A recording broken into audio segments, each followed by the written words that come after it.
Xenoblade Chronicles has an amazing array of relationships in its cast. One relationship archetype that the game highlights are familial relationships, seen with Ricky and his family, Charla and Juju, and more. But one family that I would like to take a look at is the Imperial family of the Hyentia, specifically the relationship between Yumea, Tyrea, and Melia, the women of the family. This family, especially the relationship between Tyrea and Melia, was fleshed out more and even augmented in the DLC Future Connected. Obviously then there will be spoilers for both the main game and the DLC of Xenoblade Chronicles. Be warned. If you're still here, welcome. I'm Nate from Nate Now, and this is Family Ties, Yumea, Tyrea, and Melia.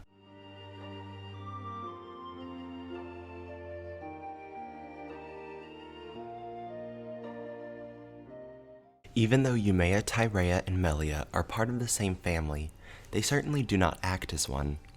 Since they are royalty, that just comes with having a complicated family tree to say the least. Emperor Saurian Antiqua had two consorts with whom he had children.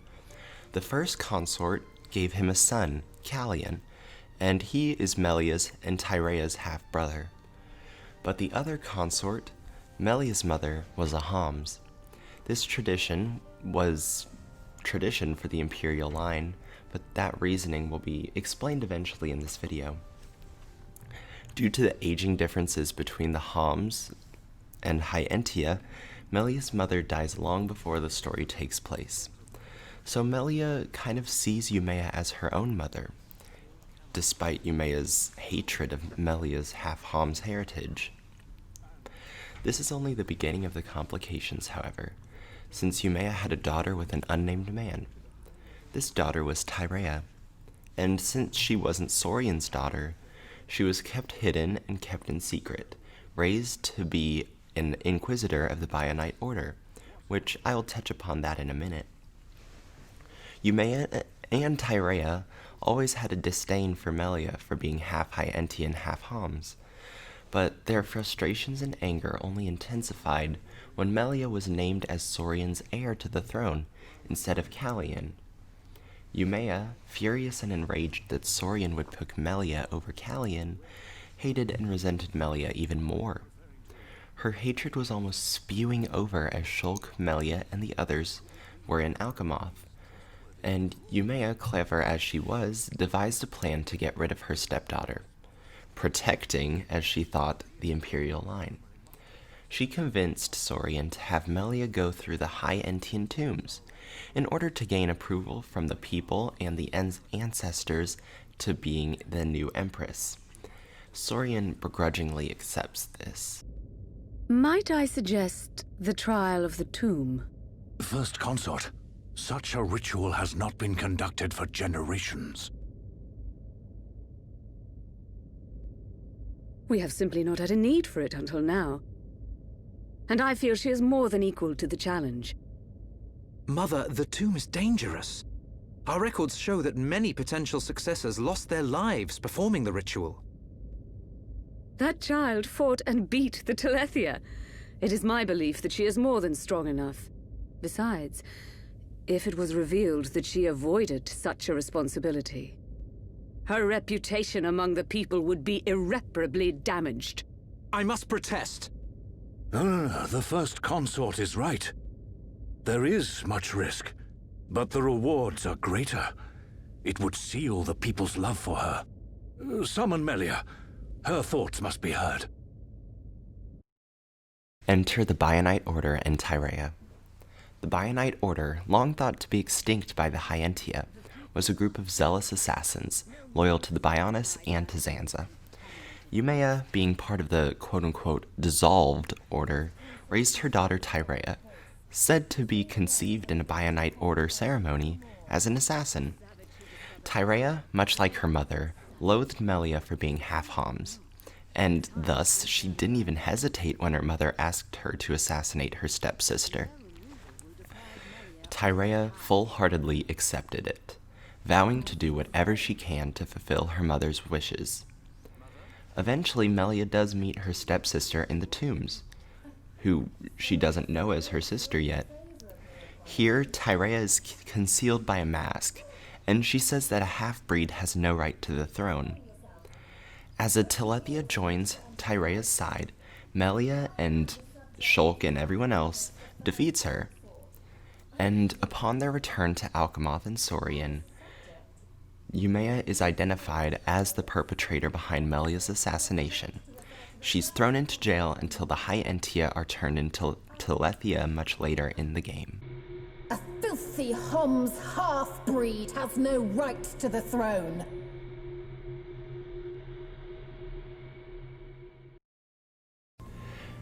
As the gang approaches Colony 6 later on in the story, after all of the pure-blooded High Entia are turned into Telethia by an ether overflow, Tyrea is outside the gates, close to unconsciousness. Melia is concerned for Tyrea, so she tries to help, but Tyrea denies any help whatsoever, going as far as to call Melia vile. Upon doing so, she faints. Dunban questions why Tyrea isn't a Telethia, as all pure-blooded High Entia were Telethia. Melia shares two options, or rather, alludes to two options and only shares one. The option she shares was that the ether levels weren't high enough on, like, the Bionis legs for her to change forms. And the other option that Melia thought was that she wasn't pure-blooded High Entian, but she just assumed that Tyrea was.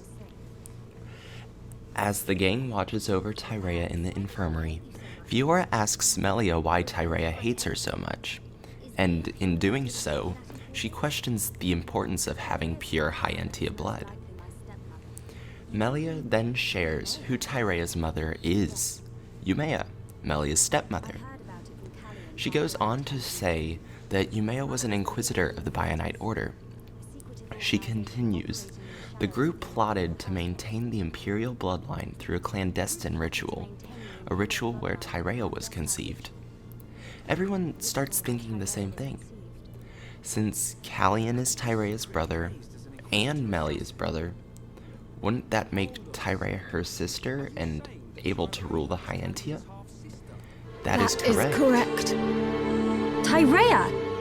You're awake!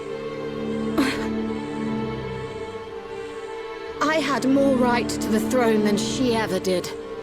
Were it not for the consort system that has so polluted the pride of our people, it would have been me, a pure-blooded High Entia, who would build the future of our people. But you are a hypocrite, just like me. If we are honest, what is the difference? You too would take the lives of your own people to protect your bloodline.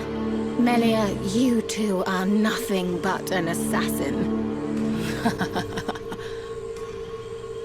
Ouch. Tyrea is still extremely callous to Melia. And why wouldn't she be? She's jealous that Melia, a half-breed for lack of better terms, is supposed to be the ruler of the High Entia, her ruler, when she, Tyrea, would be a more suitable option to herself as a pure-blooded High Entian. How dare you? No Hom speaks to me like that. I'm saying that you'll never have a life like Melia's. You don't have the faintest idea why Melia's been fighting. Even if you'd been born in her place, the Emperor still would have chosen her as his successor. Succeeding the Imperial line ain't all about blood. It's about taking on the will to do whatever it takes, for your land, for your people, when the time comes. That's what makes Melia different from you. How dare you? Both of you, stop this! What Ryan says does help us understand a little bit of what Tyrea is feeling, even though what he says is said through anger. Tyrea never had the chance to show the world what she's capable of. She was forced into shadows by her mother's volition. Tyrea has a desire to show the world just how powerful she is. After a while, Tyrea leaves the infirmary, questioning if she truly is envious of Melia. She denies it, telling herself that she only thinks of the people. All of a sudden, she notices a glowing ether spot, and stepping on it, she encounters a Telethia, which goes on to destroy the entirety of Colony 6. As Charlotte tells Shulk and the others that Tyrea is missing, Shulk ponders if the Telethia is Tyrea. Melia denies the possibility, not outright, but she's fairly certain that it couldn't be her, because she's still under the impression that Tyrea is half Homs. As they find the Telethia, Melia actually changes her opinion, and she thinks that the Telethia is Tyrea.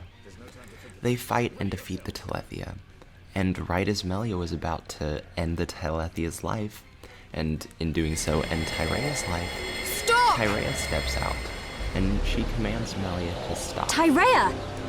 You're safe! You do realize that Telethia is Yumea. Yumea? I was pursuing Yumea. Even though she knew it was her fate to transform, she remained faithful to the Bionis. But why? Didn't she feel betrayed? Everyone has their own beliefs, and what they believe is their own choice. Yumea adhered to her path. I pursued her so that I could fulfill her final wish. Her final wish? Yumea was imprisoned within the Tower of Investigation. She told me that after she transformed into a Telethia, I was to destroy her as quickly as possible. She wished to sacrifice herself to the Bionis. At least, that is what I believed at first. But I now understand Yumea's true desire. That is why I must... This is my responsibility. Melia, why? Father entrusted me with the Empire and its people. What I believe in is the will of those struggling to survive. I have to fight if I am to convey this to the next generation. Besides, Yumea is your birth mother. There is no need for you to carry out such an unpleasant task. Is the same not true of you? You may not be of her blood, but you still think of her as your... This is a duty that my father and brother conferred upon me. Melia.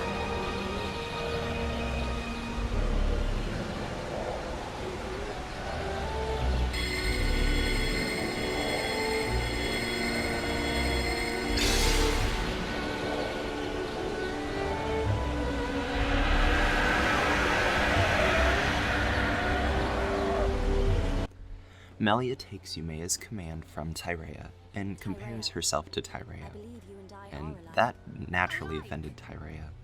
Never, vile girl. My gratitude for assisting Yumea. I mean, Mother.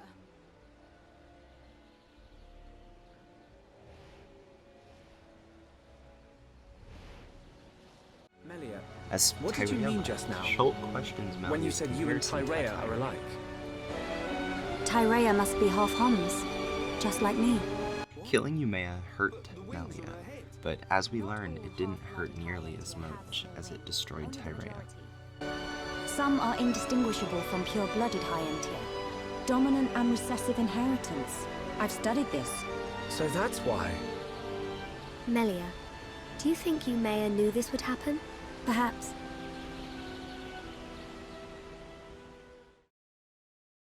The tensions between Tyrea and Melia don't get resolved until the DLC of the Definitive Edition, Future Connected, which takes place over a year after the world is reset. But before we talk about the DLC, we have to remember everything that happened to Tyrea and to Melia in the past year. The first thing that happened was that Yumea, both of their mother, plotted to kill Melia with Tyrea's help. Granted, she failed, but that still had a negative effect on their relationship. Next, Saurian Antiqua, the Emperor and Melia's father, was killed right in front of her eyes atop Prison Island at the hands of Metalface. Also, Callian and all the pure-blood High Entians living in Alchemoth were forcefully turned into Telethia due to the overexposure of ether, and they were all used by Zanza. Since they were used by Zanza, Melia had to kill all of them, and even though they weren't in their natural state, she had to kill Callian, her brother and Tyrea's brother. It is safe to say that what both women need most is family, someone that they can feel safe with and close to. And this is something that Tyrea probably never had since she was used by her mother and covered up from society. Now that we have the main game covered, let's flash forward to Future Connected. In Future Connected, Melia, along with Shulk, Nene, and Kino, return to Alchemoth to find that it's taken over by the Fog King. When Melia saves Teelan in Alchemoth, she goes to his lab to find the last person she would ever expect to see again, her stepsister Tyrea. In conversation with Teelan, Shulk, and the two Nopons, Melia notices Tyrea's changed. Teelan, calling Tyrea Big Sis and treating her as such, shares with Melia, Shulk, Nene, and Kino what happened. Tyrea saved him from the Fog King when it first arrived at Alchemoth, and she devoted herself to Teelan's research. As he says, Tyrea's even more devoted to the research than he is. And since he's inquisitive, he asks Melia how she knew Tyrea and what she was like before they met. And what Melia says here is super important about what her views on Tyrea are. Melia says, Tyrea and I share an older brother. Teelan inquires if the two sharing a brother means that they're sisters, to which Melia says no, it's rather more complicated. Melia tells Teelan that Tyrea, before she knew Teelan, was strong in body, in conviction for doing what she thought was right. Teelan says then she is about the same, revealing her commitment to the research. Melia realizes from that statement that Tyrea has not forgotten her mother, Yumea. Pretty much the same as how she is now then. When it comes to our research, she's even more committed than I am. So she has not forgotten her mother.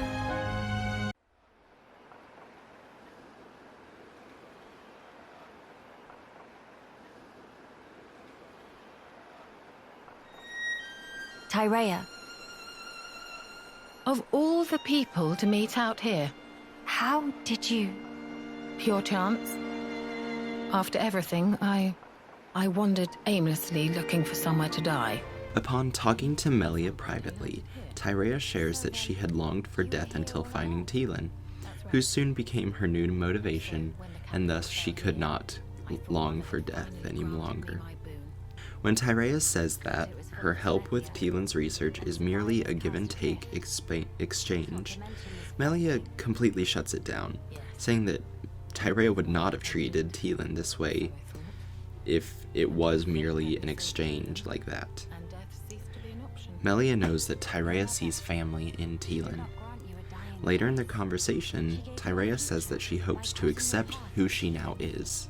My helping with Teelan's research is a simple matter of give and take. If you really believed that, you would not have treated him half so warmly. I can tell that when you look at Teelan, you see family. Even if it was once transactional, his research concerns the future of our race. That fact remains. The future of the High End here, huh? I hope to see it. This future you will build for us. And when I do, I hope I'll be able to accept what I now am. After reuniting with Tyrea, Melia and Nene have a conversation about Tyrea in their shared quiet moment family relations. Nene asks Melia how Tyrea and Melia came to know each other. Melia says it's a little complicated, the same way she's shared that much with about everyone she's interacted with. But she does add, Tyrea and I had never met until 1 year ago. Nene, being the child she is confused and wonders why. Melia responds with, I was not allowed to venture outside. Moreover, I never even knew of her existence. She, on the other hand, seemed to know about me. We never met because work had been busy. Nene fails to comprehend how sisters can be entirely unaware of another's existence, but Melia tries to explain. Tyrea and I have separate parents. Different fathers and different mothers, both. Meh. In same boat as Nene and Kino, then. Just like you and Kino, Tyrea and I are not related by blood.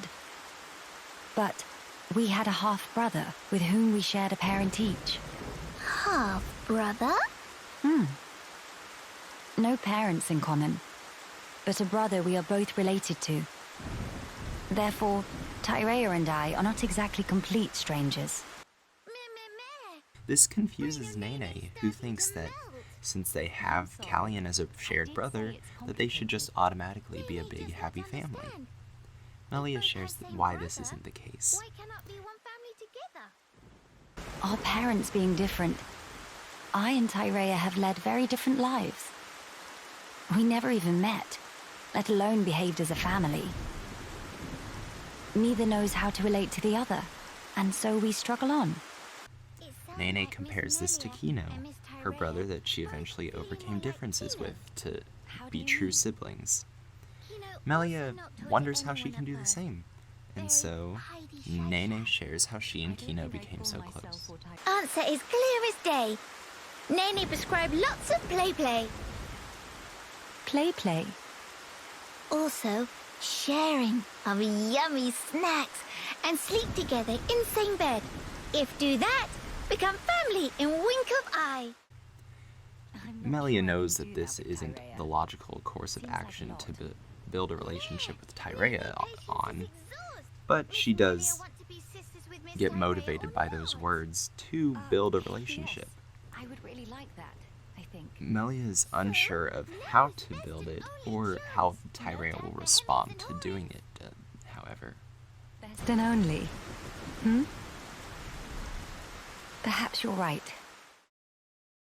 Melia's motivation to build a relationship with Tyrea comes after learning of what Gelgar wants and seeing what he does.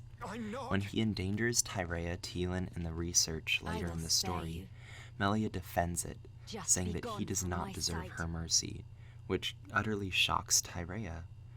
After defeating Gelgar, the lab explodes, and Melia does the unspeakable. She bolts into the lab impulsively, trying to save just a fraction of the invaluable research for the Hyentia. And thankfully, as Tylan shares eventually, it was perhaps the most important artifact in the whole collection. The piece of research that Tylan founded everything on. Melia apologizes for being unable to save the future in the lab and passes out. I think at this moment, Tyrea has a change of perspective on Melia after this. Because first she was kind of bitter towards Melia for just being in her way, but now she actually endangered herself for the hope of the Hyentia future. But she becomes angry at this because in their shared moment together, they talk about how Melia is the future of the Hyentia. She says, "You damn fool! What possessed you to do that? What happened to safeguarding the future of the Hyentia? And bringing our brethren back home, were those just words to you? You should think long and hard about what the death of a leader would mean for us!" In previous conversations with Melia, her hatred seems based in hatred, but here it doesn't seem based in hatred. Her words are based in a care for Melia. Granted, it's not a familial care, but it's still a care for Melia instead of demeaning her or despising her. Melia says, "What? To protect it at all cost. The research. How can you be so fixated on that?" Our salvation lies therein. I believe it now. Melia! And yet, ultimately it was for naught. I caused trouble for everyone. And I couldn't even save the documents. These sentences pull Tyrea over from disliking Melia to caring for Melia as a figurehead, as the empress of her people. When Tylan thanks Melia, Tyrea says likewise, which doesn't seem caring to a normal person, but in reality, or rather in Tyrea's reality, it is based in care. Tyrea, being raised as an assassin, hidden away by her own mother, was most likely not shown love, but instead discipline. Tyrea shows her care for Melia, who she now treats as a family member in a similar manner Yumea showed her love, strictly. Thank you. Whether Tyrea realizes it or not, she sees Melia as how she should have, more or less, as a sister, and she now shows her appreciation for Melia the way she was shown appreciation. Thank you. And when Tyrea leaves to patrol Grandel, Melia recalls their fight in the tombs, saying that she felt sorry for any beast that wanders into Tyrea's path. Melia this whole time showed respect for her attempted murderess. Melia wants this relationship more than anything, and she will not allow the past to dictate how she feels about Tyrea.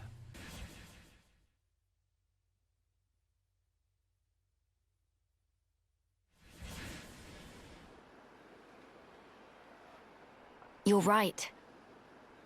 I feel sorry for any beasts that wander into Tyrea's path. In Tyrea's uncertainty, a quiet moment between Tyrea and Melia, Tyrea shares with Melia a little bit of how she came to the Bionis shoulder, as well as what her plans are for the future. As the title of the quiet moment suggests, Tyrea is uncertain of what she is to do. Without her mother, Yumea, Tyrea has no purpose, no motivation, no desire to continue on with her life outside of the research in Teelan. That was the case until the people of Grandel took her in and accepted her, and Tyrea had a chance and a desire to continue. She didn't know, and still doesn't know to this point, what she wants to do, however. She even says, Since the day Yumea drew her final breath, I've lost sight of the path I should walk. It's still the same now. What can I focus on? Where should I go? What will bring meaning to my existence? Even my staying here, when it comes down to it, I'm just resigning myself to the winds of chance. Melia can see that she's changed, but Tyrea still holds the past close to her. I have not changed. I've never known anything, not even my own desires. I can tell you feel lost, Tyrea. I've never had anything remotely resembling your brilliance. Melia, showing care for Tyrea, comforts her, sharing that all people experience doubt in their life, and especially everyone after the war with the Zanza. She goes on to say if that she denied her doubts, it would be a heinous lie. Melia comforts Tyrea in a way completely foreign to her, with care, not discipline. Melia's words move Tyrea internally in a way that she does not want to admit yet. Even though Melia does not give Tyrea exactly what she hoped for, Melia did help Tyrea realize one way she changed, and how she felt about Melia. Though I may have used them to try and end your life. Is that still something you wish to do? If that were the case, you would have gone sailing over the edge of the Bionis shoulder a long time ago. I believe so too. When in reality, I'm standing here talking with you. So then, I think that leaves us some room for friendship. Doesn't it? Tyrea wants to see this as an insult, blaming Shulk, Sharla, Rhine, and everyone else that she interacted with for being this way. She goes on further, saying, It's another thing I've learnt from them. Why are you so damn persistent? Is that your crown princess duty? Or do you simply pity the weakling I've become? Enough. I'll hear no more of this self-loathing. What Tyrea sees as weakness in herself, Melia sees as growth. Melia wants to have this relationship with Tyrea, her only living relative, although it's not a blood relative. Tyrea's answer was not satisfactory for Melia, and after Tyrea thinks more, Melia would like to hear her answer to the posed question. That leaves us some room for a friendship, doesn't it? Melia deeply cares about her sister, but Tyrea has a few hurdles to jump over before she will ultimately treat Melia as a sister. The answer that you're looking for. I will respect whatever conclusion you arrive at, so long as it's one you can live with. Don't get your hopes up. In the quiet moment titled Light and Shadow, Melia and Tyrea reminisce about their first encounter together in the tombs. Tyrea says that if anyone ever suggested that she and Melia would be allied together the next year, she would have carved out their spleen. This shows her character progression over the year. While Melia dealt with loss, Tyrea changed as well. Also here, Tyrea answers Melia's question of, that leaves us some room for friendship, doesn't it? Melia, you are the last High Entier of Imperial blood. Melia gets shut down by Tyrea when mentioning that she is also of Imperial blood. Quiet. You must continue the line. You and none other. You are the light, Melia. You must lead us. Gather our people under your banner. I don't think I ought to be there for that. Why, Tyrea? What leads you to say such a thing? The fact is, I was an Inquisitor of the Bionite Order, my very existence prescribed by law. You know what role the Order played in the Imperial family's history. I hardly need to remind you. Tyrea. Understand. I regret none of the deeds I did for Yumea. But even so, all that I have done in that life lingers on inside me, a burden I can't escape. All I do is cast a deep shadow on your radiance. As the Imperial line rises to greet a new age, I would contribute nothing. I'd be a hindrance. How can you hate your own self that much?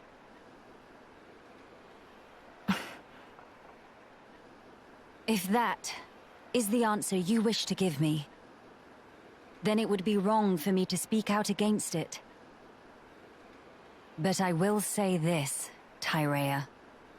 Imperial blood yet runs in your veins too, as does the mixed blood of a Homs. We are no different. How could we be? At this point, it doesn't mean a damn thing. You're wrong. Stop talking. I told you not to get your hopes up. Can it really be your intention to keep blaming yourself? Why? Why won't you turn your eyes to the future? Is this what your mother would have wanted? How dare you! You didn't know Yumea. You didn't know my mother. Wow. Even though they have progressed, they both hold tight to different things. Melia holds to the future, and Tyrea to her mother in the past. Thankfully, before a second fight like the one in the tombs breaks out, Nene comes out and says that fighting between sisters is no good. Miss Melia, sister-pon fight is counterproductive. What? It's better to hug and make up blinkety-snap. If not, Mama-pon, roll up sleeves, then everyone's sorry. Nene, offering her childlike guidance, moves Melia to wonder how Yumea would react if she were still around. If Yumea were here now, looking at us like this, I wonder what she would say.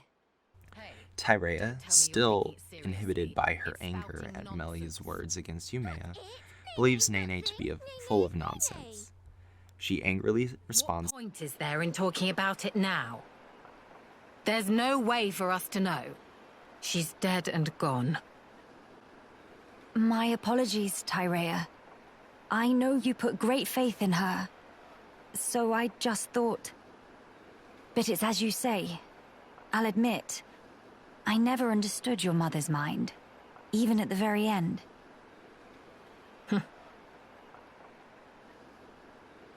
Yumea's devotion to the Bionite Order. was how she honored the Imperial line. And also, how she channeled her woe over our ultimate fate. Her spirit contained no falsehood. I see. Due to the loftiness of her faith, Yumea could be very severe towards both me and herself. I'm sure if she could see me now...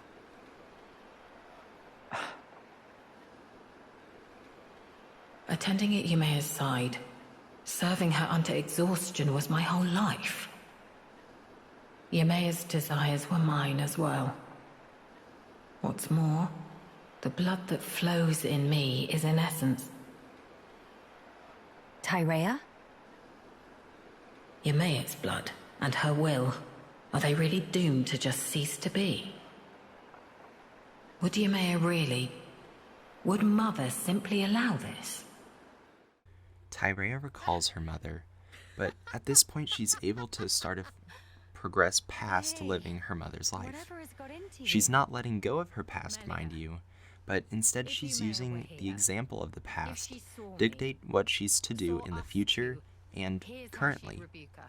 Being her mother's personal assistant did not allow Tyrea to desire anything, but that doesn't mean she never cared for or misses her mother, though.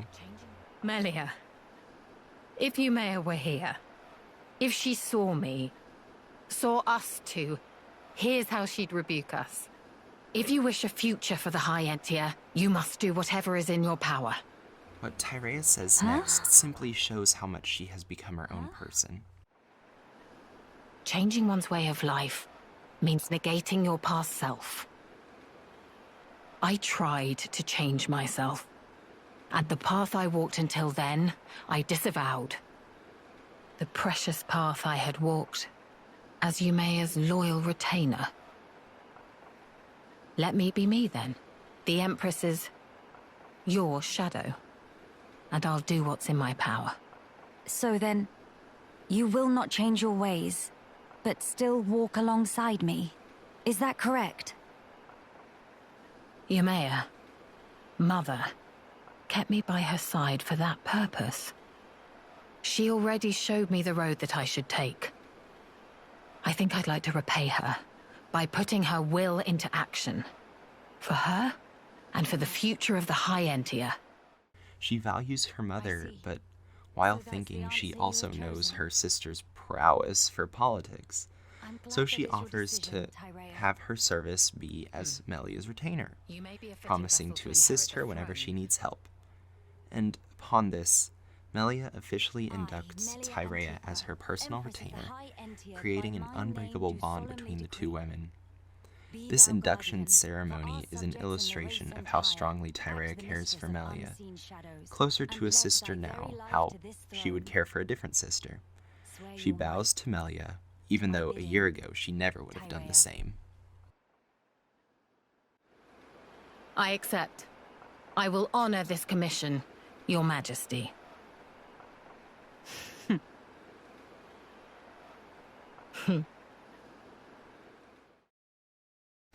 As Melia and the gang leave Grandel to recruit the companions at the end of the story, Tyrea shows how much she loves and trusts her sister. She fights on the front lines, prepared to die and waiting patiently for her Empress, her sister, to fulfill her promise.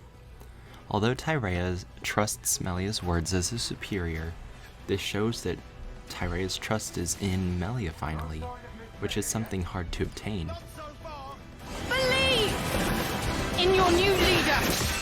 Tyrea will fulfill her duty, even if it costs her her life. When you see me fall, abandon this place and withdraw into Grandel. Notice how she says when, not if. Tyrea is prepared to die for Melia and the people of Grandel. Thankfully, Melia arrives just in time to save the day, reviving Tyrea's hopes in her sister. Just waiting. You big jerk!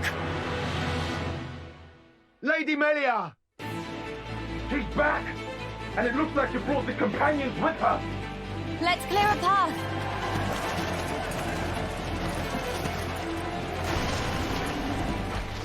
As Shulk, Nene, and Kino depart to defeat the Fog King, Tyrea joins them at the gates of Grandel with Radzim and Teelin.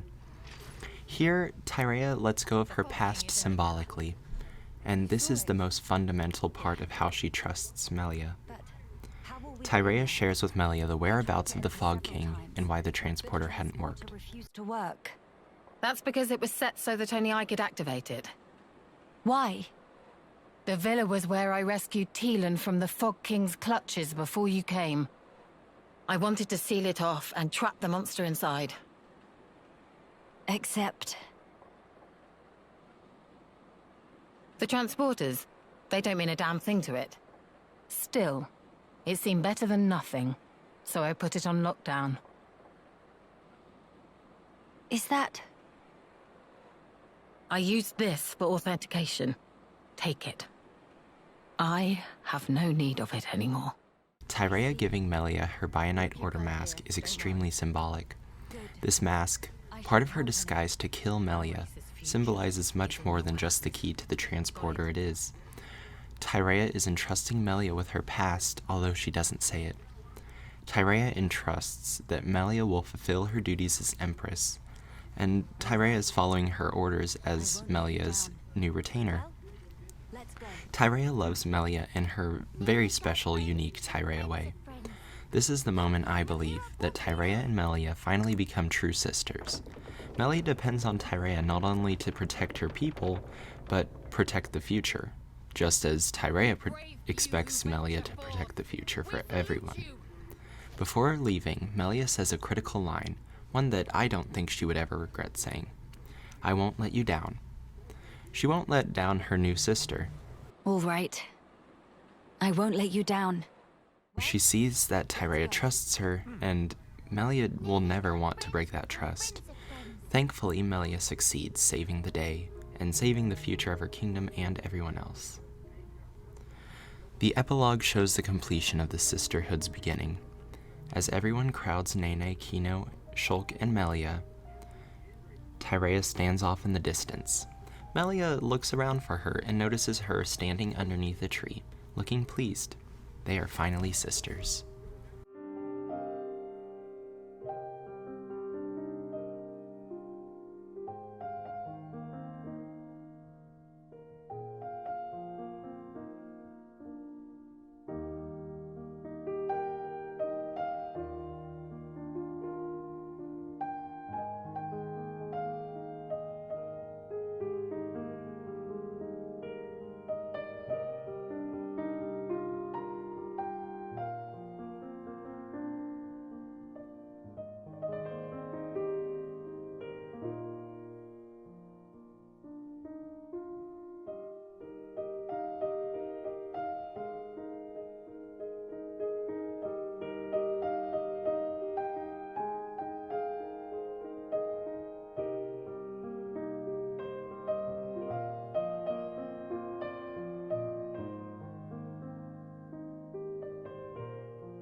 From sworn enemies to beloved sisters, Tyrea and Melia had both gone through a lot individually in the span of barely over a year. They definitely never imagined having a family ever again, especially since all the family they ever could have was gone. However, despite this, Melia broke down the wall that separated her from Tyrea, and Tyrea came to terms with who she was meant to be. Part of the same family, yet separate. Both royalty, and yet one is destined to be in the limelight, the other in shadows. Both are the saving graces of the High Entia. Both profoundly strong.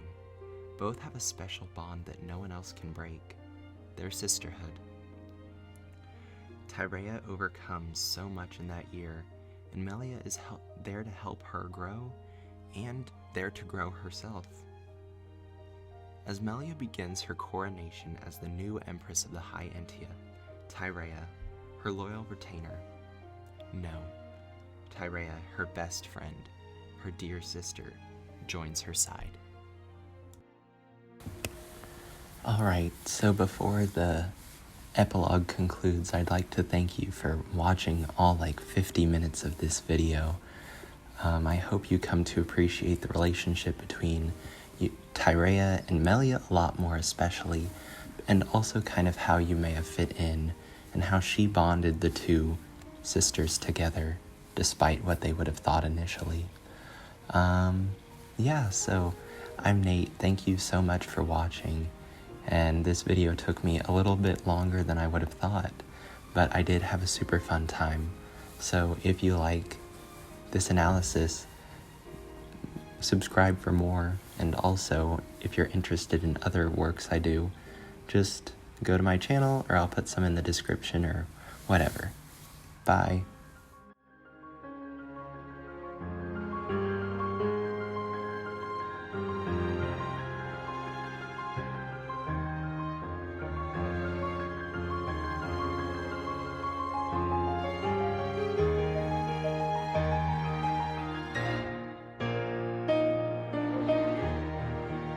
They're waiting for you, Melia. Does this world need a coronation? I just don't see the point. Don't say that. It is the will of the people. It will mark the birth of a new era. You'd also have been a fine choice. Yes, well, I'm occupied with my research, as you know, Empress Melia. Don't mock me.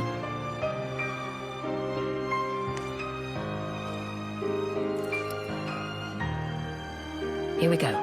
Yes.